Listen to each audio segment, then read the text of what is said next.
ressemble. Il est le Dieu de gloire, élevé dans les cieux. Personne n'est comme lui. Personne n'est comme lui. Personne n'est comme lui. Personne n'est comme lui. Personne n'est comme lui. Personne n'est comme lui. Personne n'est comme lui. Voici, il vient. Au son de la trompette, chevauchant les nuées, brillant comme le soleil. Élève la voix, comme c'est le jubilé. Radio Sion, dansez. Voici, Jésus. Il est notre Seigneur. Il est le roi des rois. Répète avec moi, Jésus est Seigneur. Merci, nous allons prendre place. Nous bénissons le Seigneur pour ce culte merveilleux. Nous sommes tous bienvenus dans sa présence. Dieu est bon. Laissez-moi vous dire qu'à chaque fois que vous allez dans la présence de Dieu, vous recevez de sa part une bénédiction.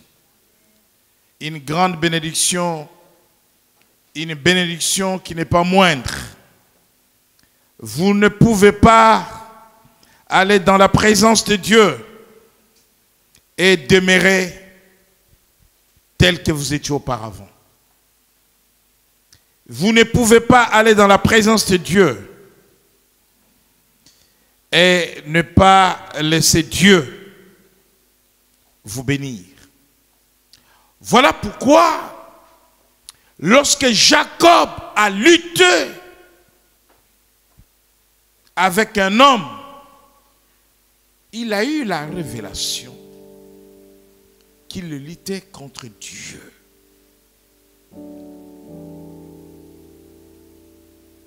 Il a eu la révélation qu'il luttait contre un homme d'une autre nature.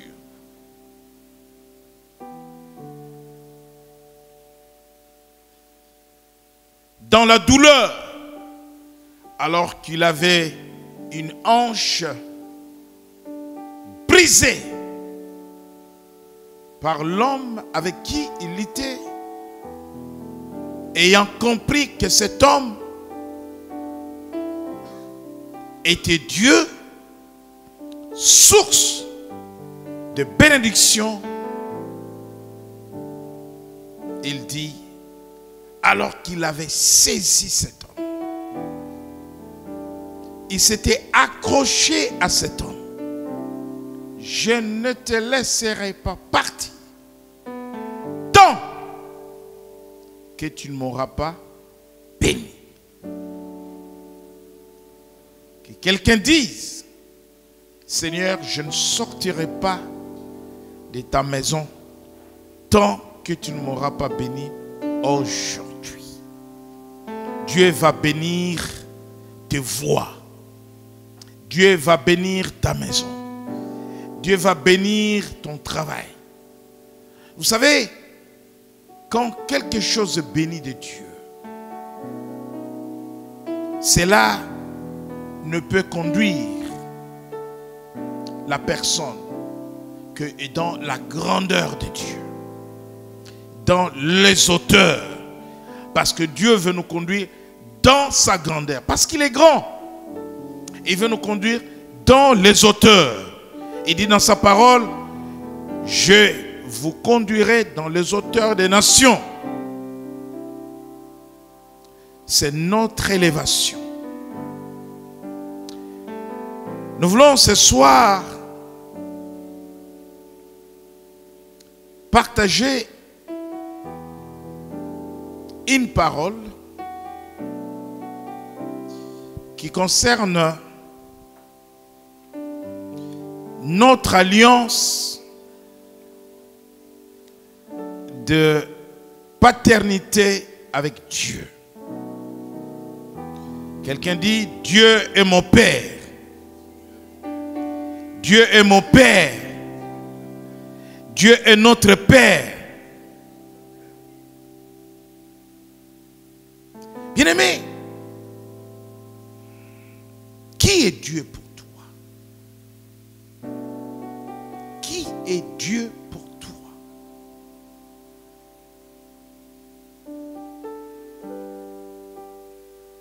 Je suis l'enfant de Dieu. Dieu est mon Père. Si je réponds comme cela, cette réponse voudrait dire que j'ai avec Dieu une relation père-fils. Mais c'est Dieu lui-même qui le dit dans sa parole. Il dit, je serai pour vous un père et vous serez pour moi des fils.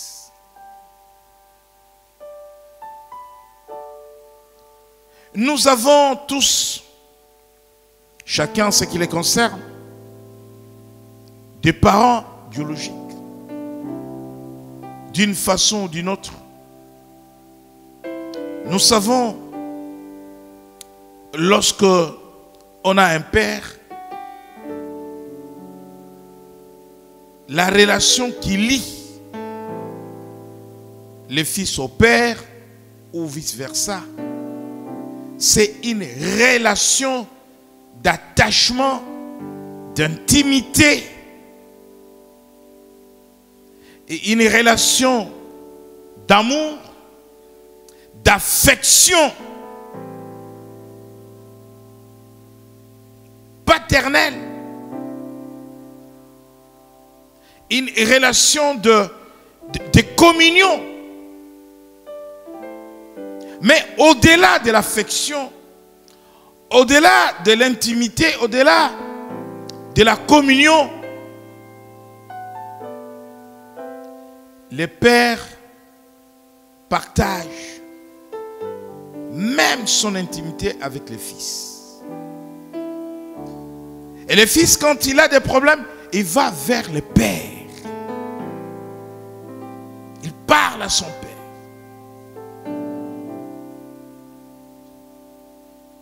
Et l'enfant qui va quitter la maison paternelle va demander à son père de le bénir. Parce qu'il part en voyage. Parce qu'il part en mission. Parce qu'il va sortir. Et le père va le bénir.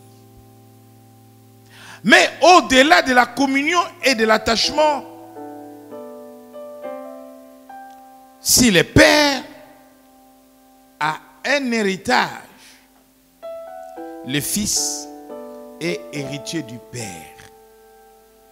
Bien-aimé, c'est cette approche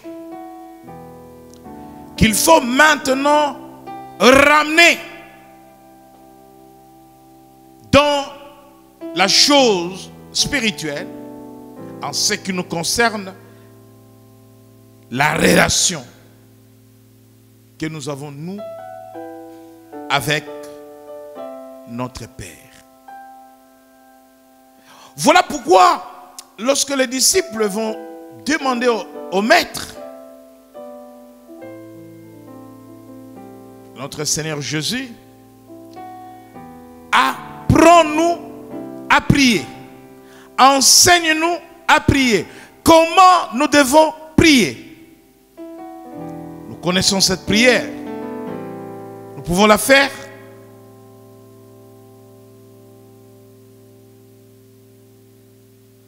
Prions.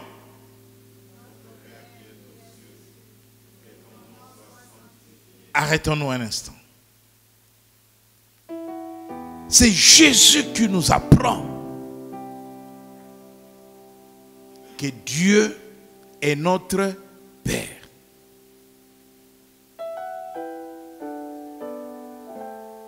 Jésus aurait dû nous dire, dites ceci: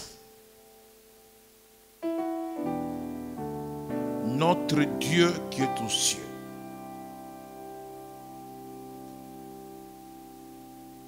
Mais il ne nous dit pas, dites notre Dieu. Il dit notre Père. Vous savez, je reçois tellement les appels. Alors je suis débordé. Et par moments, je suis obligé de sélectionner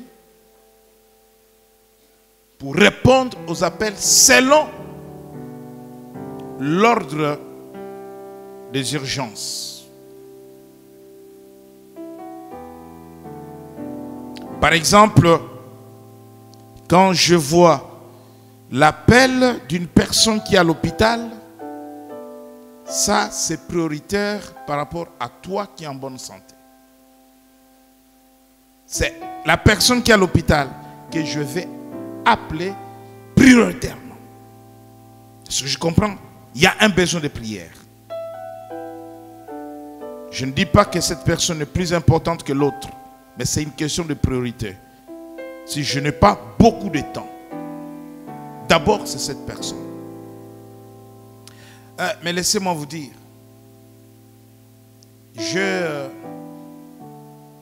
un de mes enfants qui étudie en province, quand je vois son appel, même si j'étais en ligne avec quelqu'un, je dis, je vous rappelle, j'ai une urgence. Parce que c'est mon fils. Et les fils n'appellent pas papa pour ne pas la voir.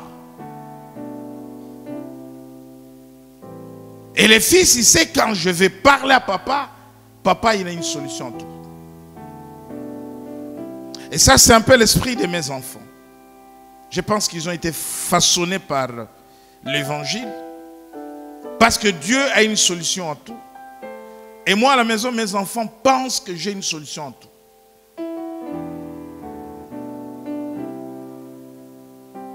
Parce que c'est mon fils qui m'appelle, je dis, je vous rappelle. Pas. Allô? Bruno? Tu m'as appelé? Oui, papa. Vas-y, dis-moi. Amen.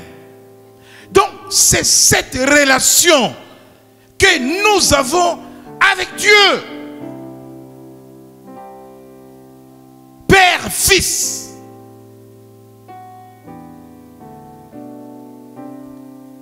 Les enfants rentrent dans l'intimité des parents. Nous ne sommes pas que des serviteurs et des servantes de Dieu. Parce que nous servons tous Dieu. Mais nous servons notre Père. Nous sommes avant tout fils et filles de Dieu avant d'être serviteurs et servants. Je vais vous dire la différence. Si vous restez serviteur, servant de Dieu,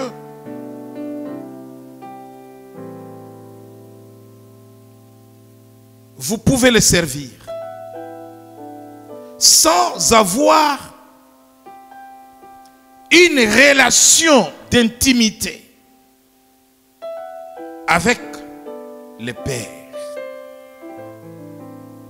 Et je donne un exemple. Chez vous à la maison, vous avez des enfants. Vous êtes le père ou vous êtes la mère, parce que nous parlons du Père. Mais vous avez des personnes qui travaillent pour vous. Vous avez un chauffeur. Le chauffeur, il attend le patron. Le patron ne l'a pas appelé. Il ne vient pas au salon là où le patron se trouve. Les jardiniers, ils servent le patron. Mais il ne sort pas du jardin avec la boue pour aller voir le patron au salon pour lui dire, patron, j'ai quelque chose à te dire. Mais les fils du patron, vous savez, l'enfant du président de la République. Son père reçoit un autre chef d'État. Ils sont en discussion. Cet enfant-là peut traverser la pièce. Mais les conseillers, les autres qui travaillent auprès du chef de l'État, ils seront toujours à l'écart. Celui qui s'est permis de traverser, de passer à côté de son père, c'est le fils. Le chauffeur ne connaît pas la chambre du patron. Par exemple, chez moi, je n'ai rien d'intimité dans ma chambre parce que mes enfants, ils rentrent quand ils veulent. Déjà, il n'y a même pas de clé. Même quand je dors, ils rentrent. Brian, il rentre. Brian, qu'est-ce qu'il y a? Non, je vais prendre un truc. Ça, c'est quoi? C'est l'intimité. Et lorsque nous sommes enfants de Dieu, cela veut dire que nous pouvons nous approcher du Père, parler au Père. Nous sommes dans l'intimité. Nous avons les privilèges que les autres n'ont pas. Nous avons l'avantage. Bien-aimés, une alliance de paternité avec Dieu. C'est notre engagement à le servir. L'engagement spirituel. À marcher sous sa conduite. À vivre dans l'intimité avec lui par le jeûne et prière. Avoir une vie de prière. Nous pouvons venir le dimanche prier.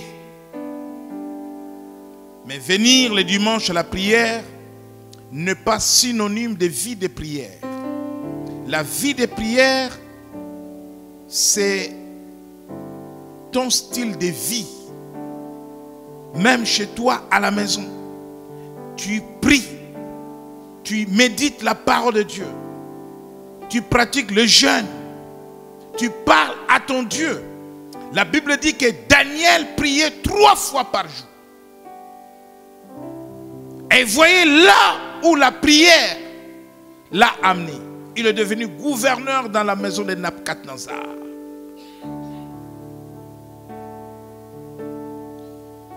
Dans certains milliers pour que nous soyons élevés. Dans certains milliers où nous sommes pour que nous soyons distingués, pour que nous soyons remarqués. Dans la famille, au travail. Tu dois avoir une vie de prière. Parce que la vie de prière va te permettre de dominer sur les circonstances. Va te permettre de dominer sur l'environnement. Vous savez qui était Nabuchodonosor pour les Chaldéens? Nabuchodonosor était un roi. Un roi vénéré. Un roi adoré. C'est-à-dire pour son peuple, il était Dieu. Nabuchodonosor était entouré de magiciens, de sorciers, des occultistes, des satanistes. Et c'est là où Daniel va être remarqué. C'est là où Daniel devient le chef des sorciers sans être sorcier. Tu peux imaginer cela. Parce qu'il avait une vie de prière. 3 fois par jour.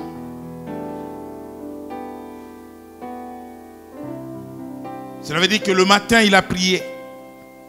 Bien-aimé, tu ne peux pas sortir de la maison. Tu ne peux pas dormir, te lever, sortir sans dominer sur la journée. Comment tu domines sur la journée? Demain, nous sommes lundi.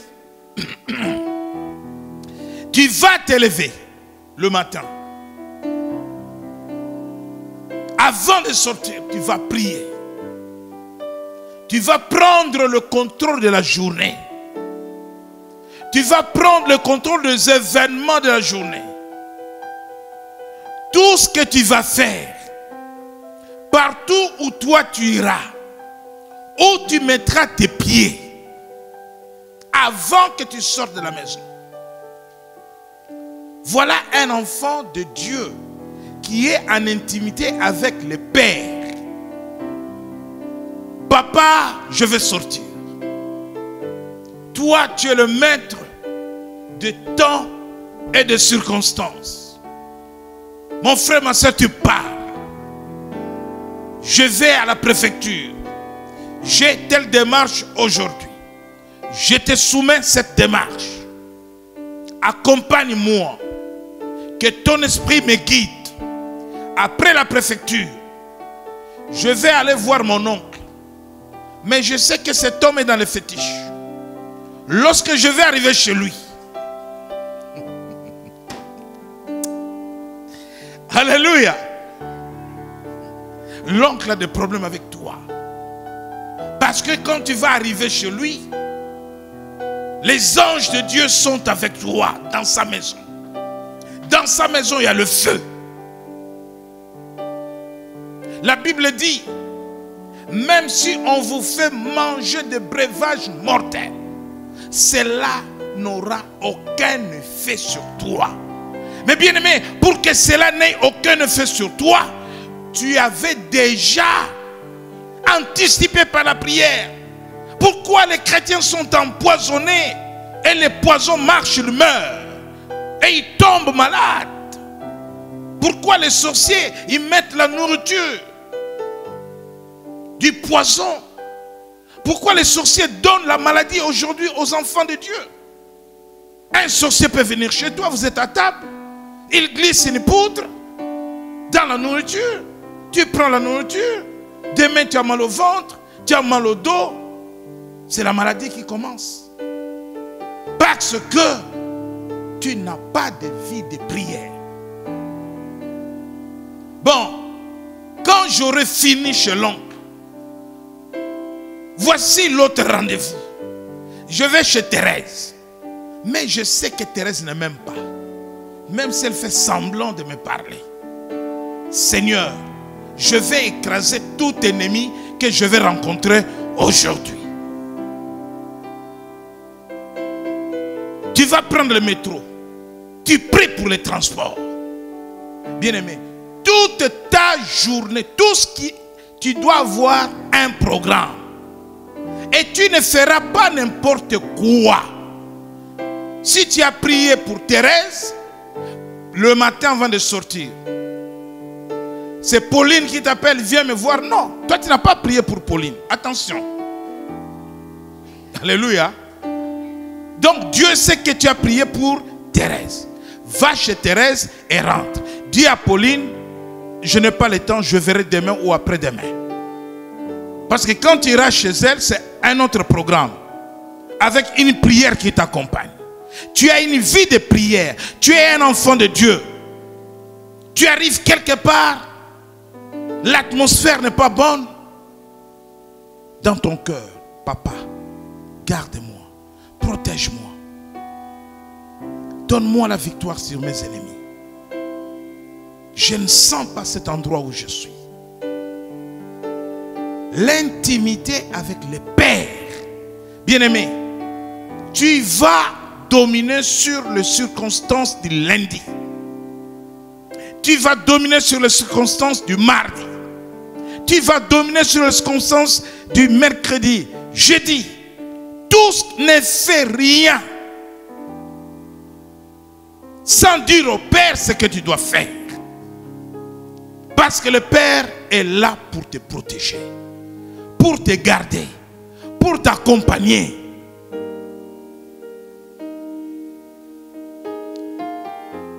Il y a une sœur qui est venue me voir hier pour me dire, je n'ai pas reçu mon examen.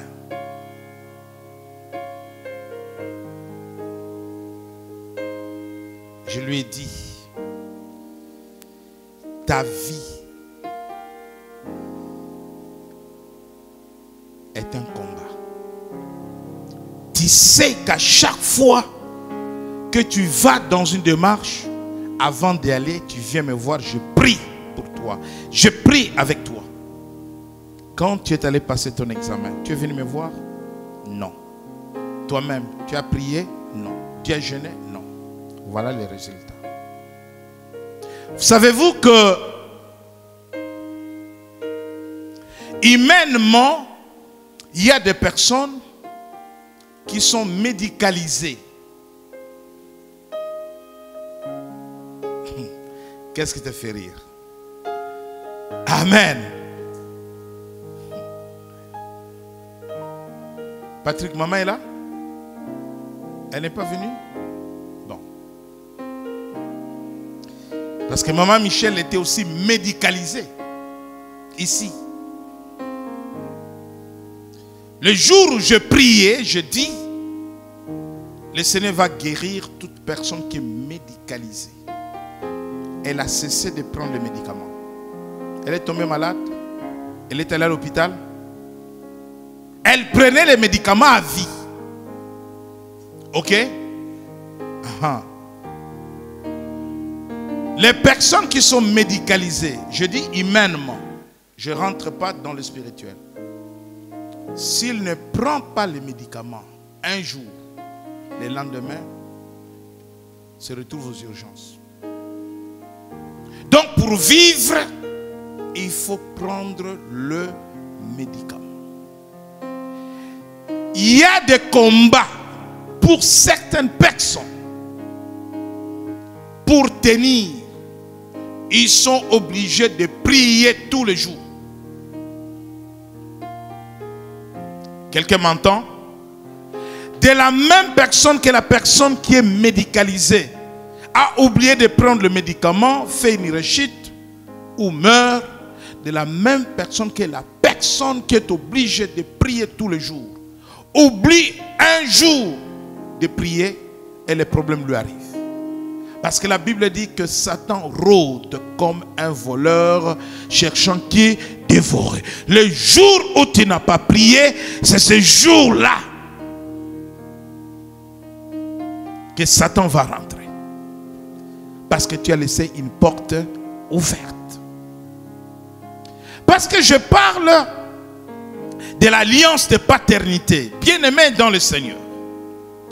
La Bible que vous voyez là, c'est un livre des alliances. De Genèse à Apocalypse.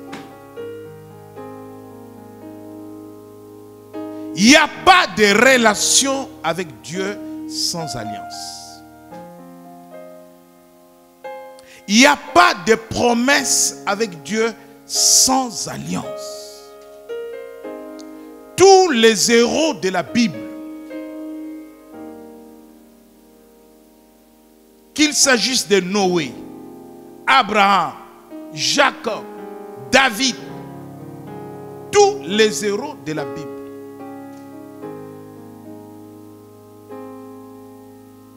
furent alliance avec Dieu. Je suis en train de vous dire que Dieu ne fait pas des exploits avec quelqu'un. Si vous voyez un homme de Dieu qui sert Dieu sincèrement, pas un faux prophète, parce que les faux prophètes font aussi des miracles. Les faux prophètes attirent aussi beaucoup de masses. Si vous voyez un homme qui fait des exploits avec Dieu, dites-vous que cet homme est en alliance avec Dieu.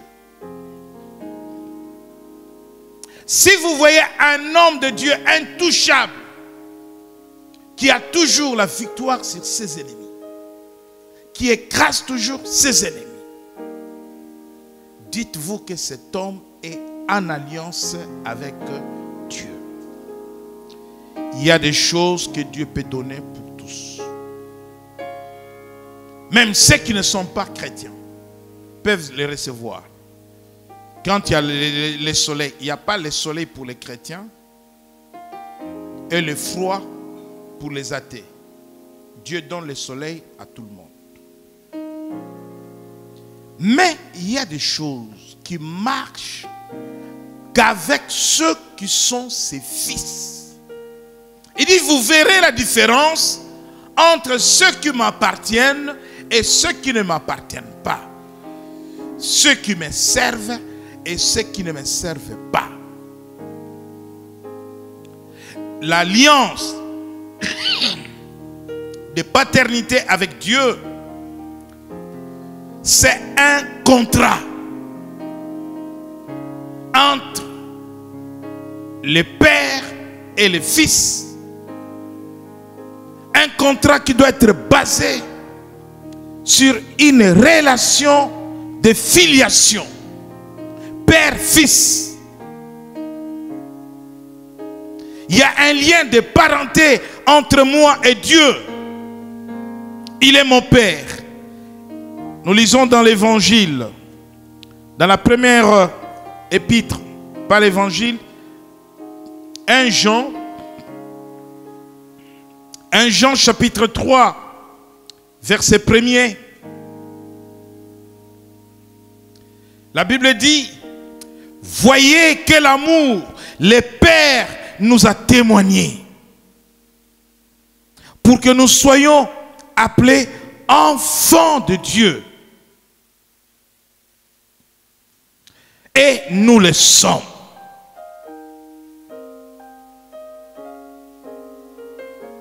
Verset 2.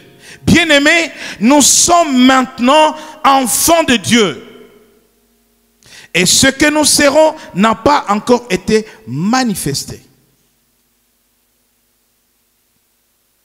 Mais nous savons que lorsqu'il paraîtra, nous serons semblables à lui.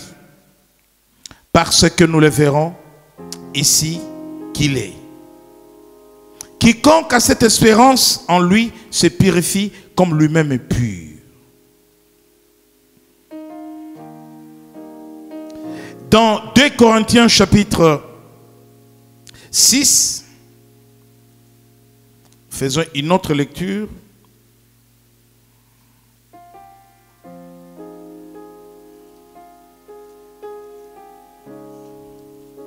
Des Corinthiens chapitre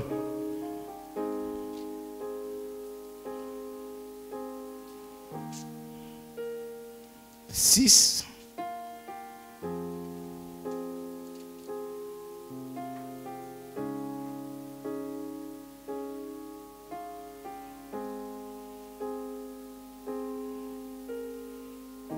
Verset 18. Lisons ces passages tous ensemble. Nous avons trouvé 2 Corinthiens chapitre 6, verset 18. Nous avons trouvé, lisons tous ensemble. Je serai pour vous un père, et vous serez pour moi des fils et des filles, dit le Seigneur Tout-Puissant. Un père, et nous serons des fils et des filles. Quel privilège d'être des fils et des filles de Dieu. Notre Père qui est aux cieux. Pas Dieu qui est aux cieux. Quand tu dis Dieu, c'est vague.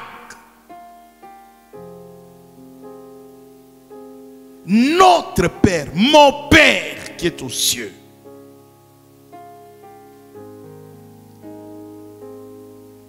Dans Ésaïe chapitre 64, nous sommes dans l'Ancien Testament.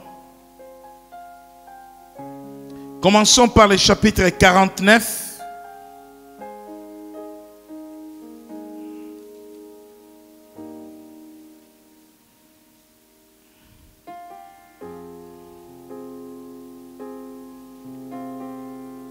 Ésaïe chapitre 49, verset 15.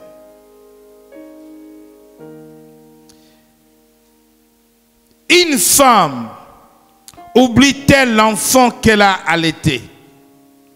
N'a-t-elle pas pitié du fruit de ses entrailles?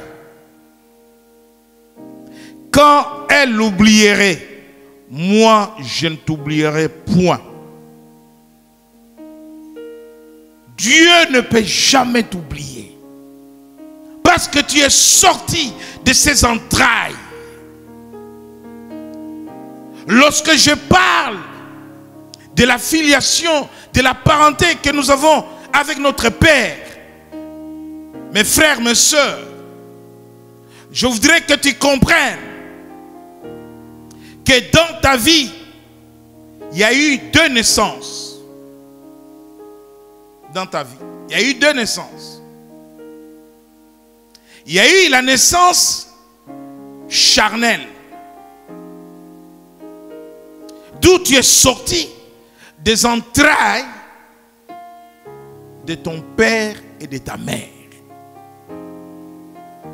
Si des entrailles de ton père et de ta mère, il s'est passé des choses à ta naissance, ton cordon ombilical n'a pas été coupé, tu n'as pas été lavé,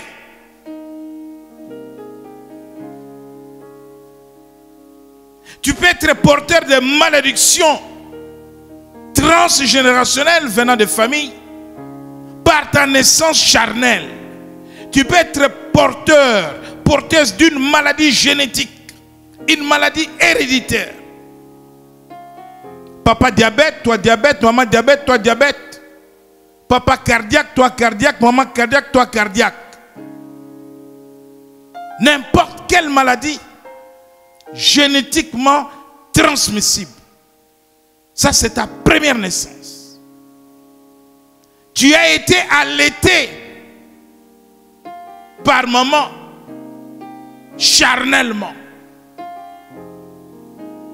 Et Dieu prend cette image pour dire qu'il y a une seconde naissance qui est une naissance spirituelle.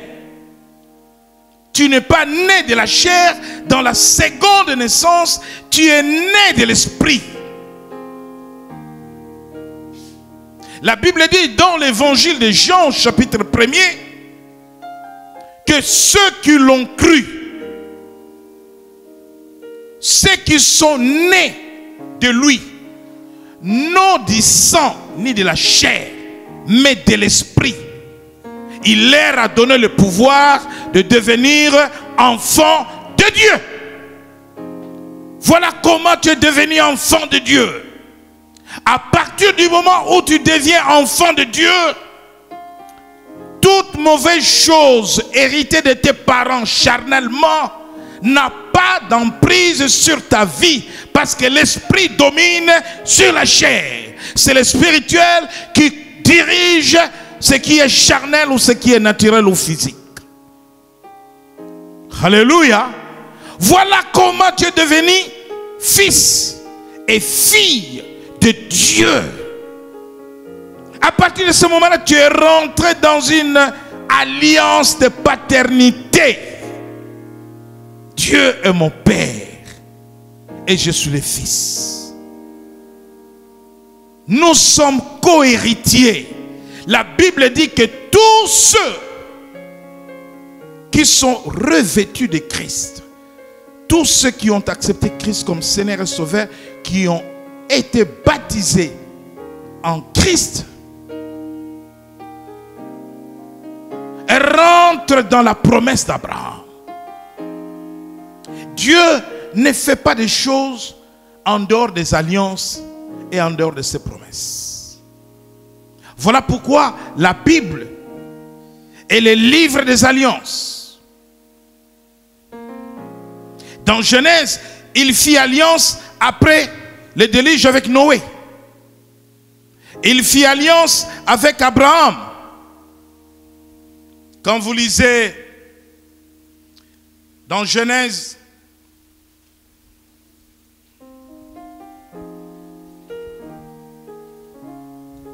Genèse chapitre 9. Verset 8.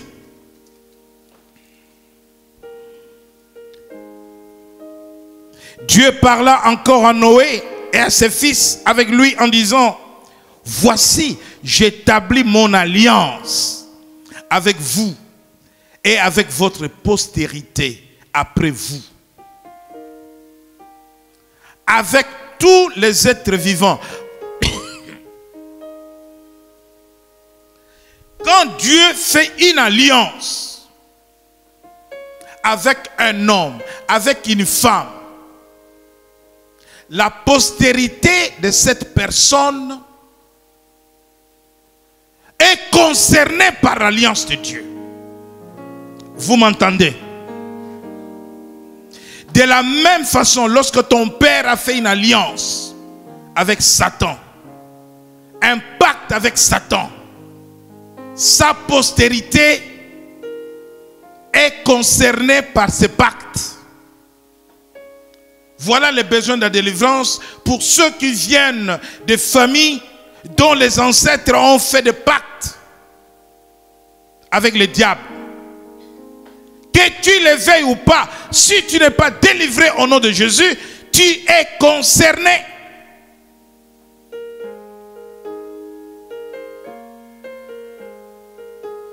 Par ce pacte, lui donnait des sacrifices aux démons, au diable, les sacrifices humains. Lui, il meurt. Il meurt. Mais l'alliance ou le pacte qu'il avait fait n'est pas mort. Satan va continuer à réclamer des sacrifices humains sur sa postérité. D'où des morts, des fausses couches, des morts précoces dans la famille. Parce que cette alliance-là n'a pas été brisée. Satan ne fait que en mal le contraire de ce que Dieu fait en bien. Lorsqu'on parle de Judas, Judas trouve la source de sa bénédiction dans l'alliance que Dieu avait fait avec David. David, l'homme selon mon cœur. Et la postérité de David est bénie à partir de cette alliance-là. Quand tu fais alliance avec Dieu, l'alliance de paternité, tu te regardes comme enfant de Dieu, né de nouveau, né par l'Esprit. Laisse-moi te dire que ta postérité, des fois, mes enfants me posent certaines questions. Papa, pourquoi telle porte m'est ouverte? Pourquoi c'est si facile pour moi? Je leur dis, ce n'est pas moi, c'est votre grand-père. Mon père.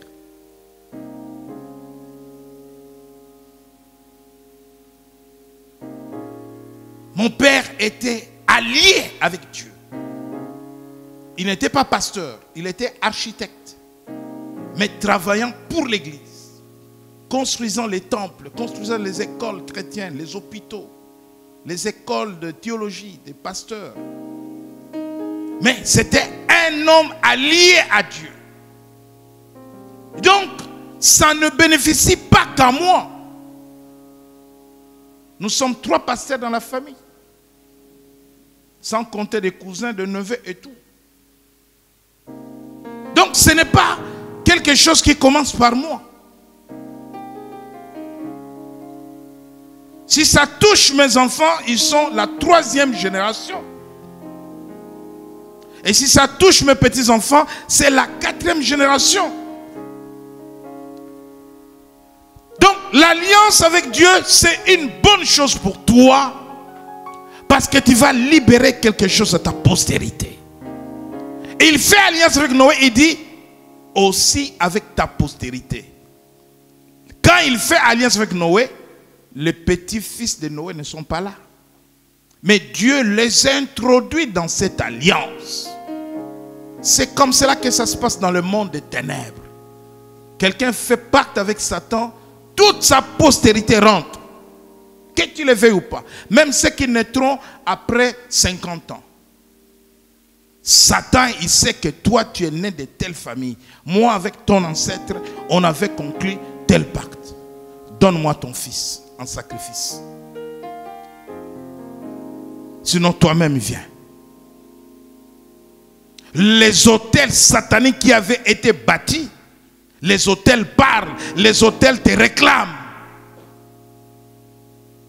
Tu ne peux fuir ces choses qu'en venant faire alliance avec Dieu. Parce que quand tu fais alliance avec Dieu, l'alliance avec Dieu brise toutes sortes d'alliances maléfiques. Dieu devient un refuge pour toi. Nous allons poursuivre cela dimanche prochain. C'est la théologie des alliances. Le bienfait des alliances. La puissance des alliances. Amen. Et plus nous allons rentrer dans la puissance de l'alliance avec Dieu, plus toutes les alliances que nos ancêtres, nos grands-parents ont fait avec Satan tomberont, seront brisées et nous serons libérés pour prospérer. Que le Seigneur vous bénisse.